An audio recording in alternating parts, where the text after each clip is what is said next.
आसमान में काले बादलों का डेरा था। जंगल के सभी पक्षी डरे हुए थे क्योंकि इस बार की बारिश सामान्य नहीं लग रही थी। तभी रानो चिड़िया को घने जंगल के बीच एक चमकता हुआ नीलम जैसा बीज मिला। अरे, ये कैसा बीज है?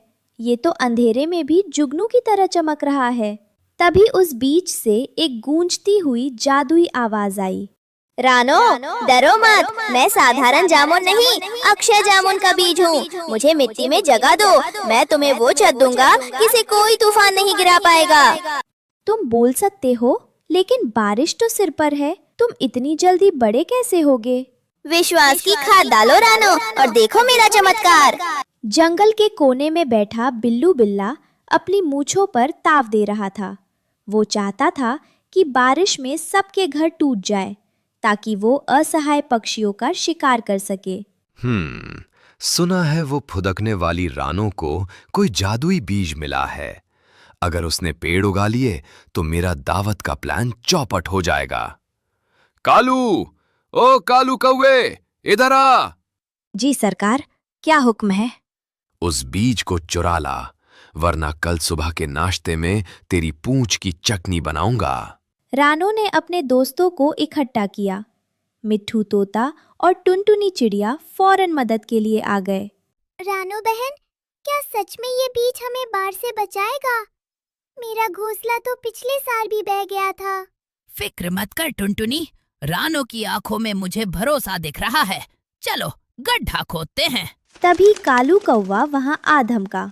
अरे ओ रानो, क्यों बेकार की मेहनत कर रही है? चल ये पत्थर जैसा बीज मुझे दे दे, मैं इसे ऊंचे पहाड़ पर फेंक आता हूँ। कालू भाई, ये पत्थर नहीं, हमारी उम्मीद है। तुम भी हमारी मदद क्यों नहीं करते? मदद? और मैं? काऊ काऊ, तुम सब डूबोगे, देख लेना। रात होते ही मूसलाधार बारिश शुरू हो गई। रानो ने बीज को जमीन में बोया और उसे अपने पंखों से ढक लिया। तभी बीज से एक तेज रोशनी निकली। मिट्टी का साथ मिला, अब आकाश की ओर प्रस्थान है। जागो पेड़ों, बनाओ रान बसेरा। पलक झपकते ही वहां एक दो नहीं, बल्कि बहुत सारे जामुन के विशाल पेड़ उगाए। उनकी टहनियाँ इतनी मजबूत और घनी थी कि बारिश की बूंदें भी उन्हें पार नहीं कर पा रही थी। देखो, जामुन के पेड़, और इनमें तो पके हुए फल भी लगे हैं। वाह, ये तो कमाल हो गया। अब कोई पक्षी बेघर नहीं रहेगा। तभी नीचे से बिल्लू बिल्ला की चीख सुनाई दी। पानी का स्तर बढ़ रहा था और बिल्लू एक छोटी सी लकड़ी पर तैर रहा था। बचाओ रानो, मुझे बचा लो, मैं डूब रहा हूँ। मुझे भी बचाओ, मेरे पंख भीग गए हैं, मैं उड़ नहीं पा रहा। रानो, इन्हें मत बचाना, ये हमारे दुश्मन हैं। नहीं मिट्ठू, मुसीबत में पड़े दुश्मन की मदद करना ही सबसे बड़ी जीत है। कालू भाई, बिल्लू भाई, ऊपर आ जाओ। इन जामुन के पेड़ों की शाखाएं बहुत मजबूत हैं। रानो और उसके दोस्तों ने मिलकर बिल्लू और कालू को ऊपर खींच लिया। रानो, मैंने तुम्हारा बुरा चाहा, लेकिन तुमने मेरी जान बचाई। आज से मैं किसी पक्षी को तंग नहीं करूंगा। शाबाश रानो, जहाँ एकता और दया होती है वहाँ मेरा जादू हमेशा बना रहेगा। अब ये जामुन का बाग हमेशा तुम्हारे जंगल की रक्षा करेगा। बाढ़ का पानी उतर चुका था, लेकिन जंगल के कई पक्षियों के घर पूरी तरह टूट चुके थे। जामुन के जादुई पेड़ों की छांव में अब पूरा जंगल एक परिवार की तरह रह रहा था। भाइयों और बहनों, संकट टल गया है, लेकिन हमें भविष्य के लिए तैयार रहना होगा। क्यों ना हम इन जादुई पेड़ों के नीचे अपने नन्हे बच्चों के लिए एक पाठशाला शुरू करें। अरे वाह रानो बहन, ये तो बहुत बढ़िया विचार है।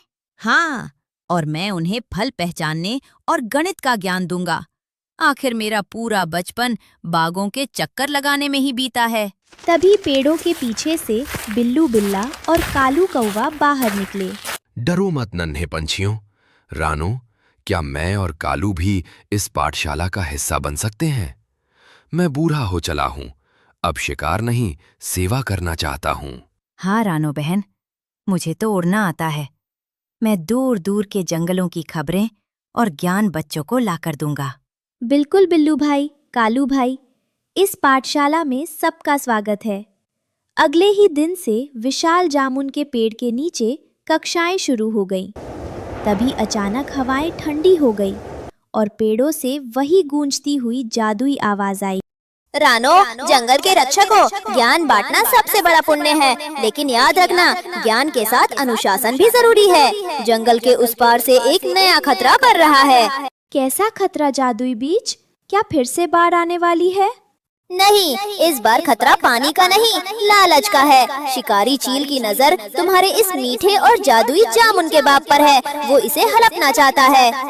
जादुई बीज की बात अभी खत्म भी नहीं हुई थी कि आसमान में एक बहुत बड़ी परछाई दिखाई दी।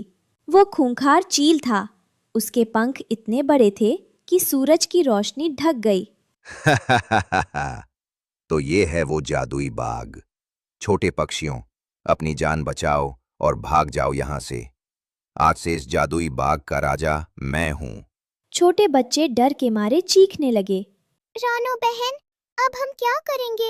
ये चील तो हम सबसे बहुत बड़ी और शक्तिशाली है।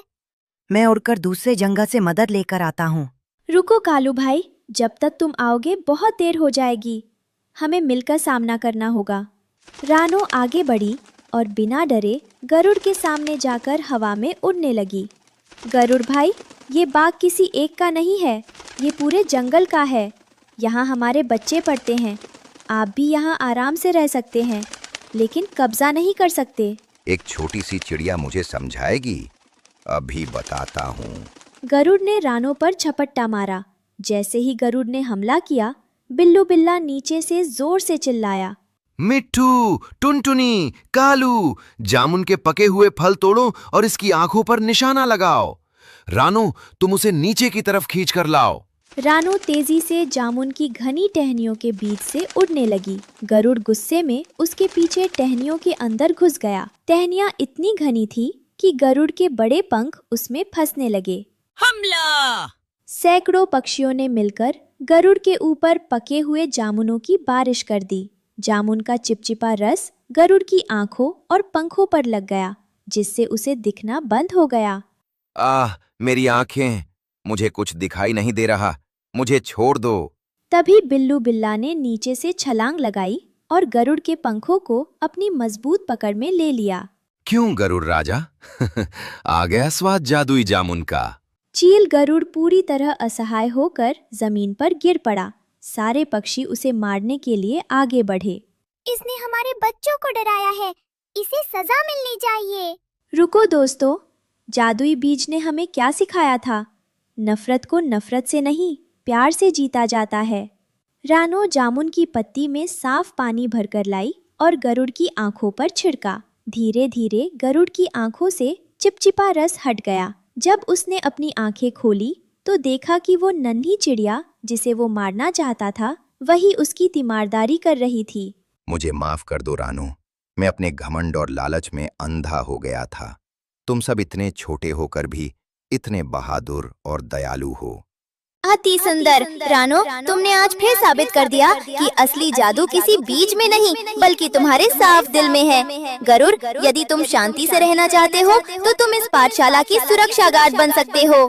ये तो मेरे लिए सौभाग्य की बात होगी। आज से इस पाठशाला की तरफ कोई बुरी नजर नहीं डाल पाएगा। रानो बहन, आज पाठशाला की छुट्टी के बाद क्या कार्यक्रम है? आज हम सब मिलकर गरुड़ भाई के स्वागत में जामुन का शरबत पिएंगे।